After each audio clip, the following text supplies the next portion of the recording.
మనం కొన్ని రోజులు ఓపికతోటి జరుగుతున్న కార్యక్రమాల్ని ప్రజలకు చేర్చే విధంగా పనిచేద్దాం. తప్పుడు ప్రచారం చేయొద్దని పదే పదే బ్రహ్మాండమైన ట్వీట్లు పెడుతున్నామని మీరు ఆలోచిస్తున్నారు. కానీ నేను ఇందాకనే చెప్పిన, మీరు పెట్టిన ట్వీట్ తర్వాత మళ్ళీ బ్లాక్ చేసి మీరు చునకానందం పొందుతున్నారు. నేను ఎప్పుడు నాకు ఎవరో పెడుతుంటారు, నీ మీద ట్వీట్ వచ్చిందా, నేను ఓపెన్ చేసి అది ఓపెన్ కాదు, ఎందుకంటే ఆ మహానుభావుడు మనకు యాక్సెస్ ఇస్తలేడు. అది ఇదేం పై నాకు వస్తలేదంటే బ్లాక్ చేసిండు సార్. మీది నాదనే కాదు, మీరు ఎన్ని బ్లాక్ అయినాయో చూసి మీరే చెక్ చేయండి. ఆన్లైన్లో పోయి ఎన్ని అకౌంట్లు వీళ్ళు బ్లాక్ చేసారు అంటే వీళ్ళు ఎవరి మీద రాయేసి ఎమ్మడే బ్లాక్ చేస్తారు. ఆ రాయేసినట్టు తిరిగి మళ్ళీ కొట్టకుండా. కాబట్టి దయచేసి మనమందరం కూడా, తెలంగాణ ప్రజలు మిమ్మల్ని నమ్మి 10 ఏళ్ళ అధికారం ఇచ్చిర్రు, మమ్మల్ని నమ్మి ఇప్పుడు 5 ఏళ్ళు ఇచ్చిర్రు. మా మీద బాధ్యత ఉంది.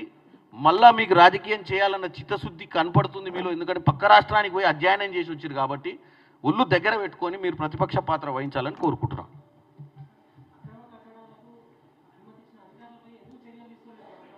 నేను అదే బాబు నీకు ఇప్పుడు చెప్పింది. 10 రోజులైంది, 10 ఏళ్ళు కాలే. మనము ఇప్పుడు కూల్స్తున్నప్పుడు ఆటోమేటిక్గా కంప్లైంట్లు అన్నీ వస్తాయి కదా. పర్మిషన్లు ఎవరు ఇచ్చారో వాళ్ళ మీద కూడా ఉంటుంది కదా.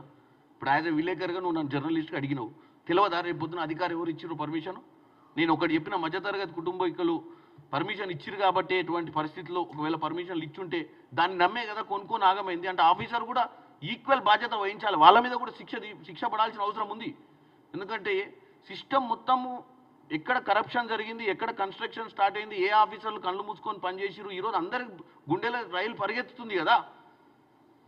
ఎందుకంటే అందరూ వహిస్తారు బాధ్యత. ఇప్పుడు కొత్త కట్టడాలు ఇప్పుడు కొత్త కట్టడాలు కట్టాలంటే జంకుతారు కదా అట్లీస్ట్. ఇప్పుడు ఎవడన్నా కట్టాలంటే ఇప్పుడు ప్రతి ఒక్కటి రోజు టీవీలో పేపర్లో చదువుతారు ప్రజలు, అందరు మనుషులు. అరే ఇది చెక్ చేసుకునే పరిస్థితి అయితే వస్తుంది కదా కూలగొట్టినప్పుడు. అట్లీస్ట్ జరిగిన తప్పిదాన్ని కరెక్ట్ చేస్తూ దాన్ని కూలగొట్టడమే కాకుండా ఫ్యూచర్లో కూడా స్ట్రాంగ్ వార్నింగ్ ఇస్తున్నటువంటి ప్రయత్నం చేస్తున్నాం. మీరు అన్నట్టు డెఫినెట్గా అధికారుల మీద యాక్షన్ ఉంటుంది.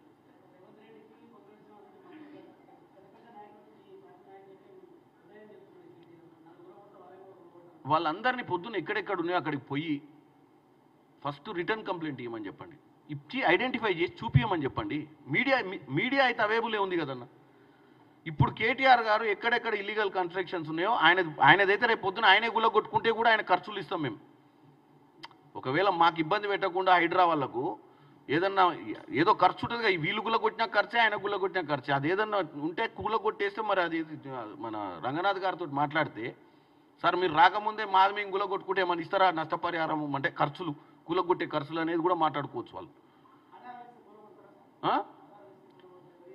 ఆధారాలు ఇస్తే కూలగొడతామంటున్నారు. ఆధారాలు ఎవరికి ఇస్తారు? మీడియాకి ఇచ్చి ఓ పేపర్లు కాదు, ఒక దానికి పద్ధతి ఉంటుంది.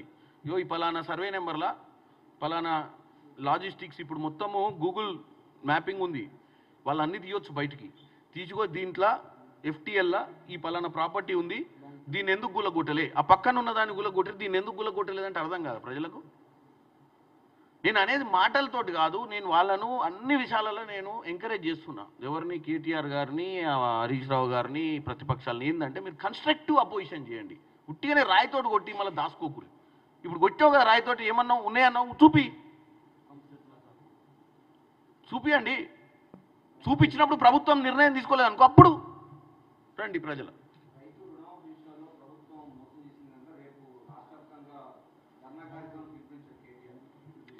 నేనేమంటున్నా అంటే ఇదంతా మ్యానిపులేట్ చేసి కన్ఫ్యూజ్ చేసి ఇంకా ప్రక్రియ మేము నిజంగానే ప్రక్రియ అయిపోయిందని షటర్ క్లోజ్ చేసినాం అనుకో, ఇంకా అయిపోయింది, రైతు రుణమాఫీ లేదు, ఇక ఎవ్వరికి వేయము, ఇప్పటిదాకా వేసింది లాస్టు, ఇక మీకు రావు, ఇక మర్చిపోండి, మీరు రైతులే కాదు అన్నప్పుడు అందరు రైతులు రోడ్డు మీదకి రావాలి. మేము అర్హులైన రైతులకు ఇంకా ప్రక్రియ నడుస్తుంది. కొన్ని కరెక్షన్స్ వల్ల కొద్దిగా ఆగిపోయినాయి. మిగతా అందరికి వేసానప్పుడు నువ్వు ధర్నా పెట్టేది ఏంది? నేను ధర్నా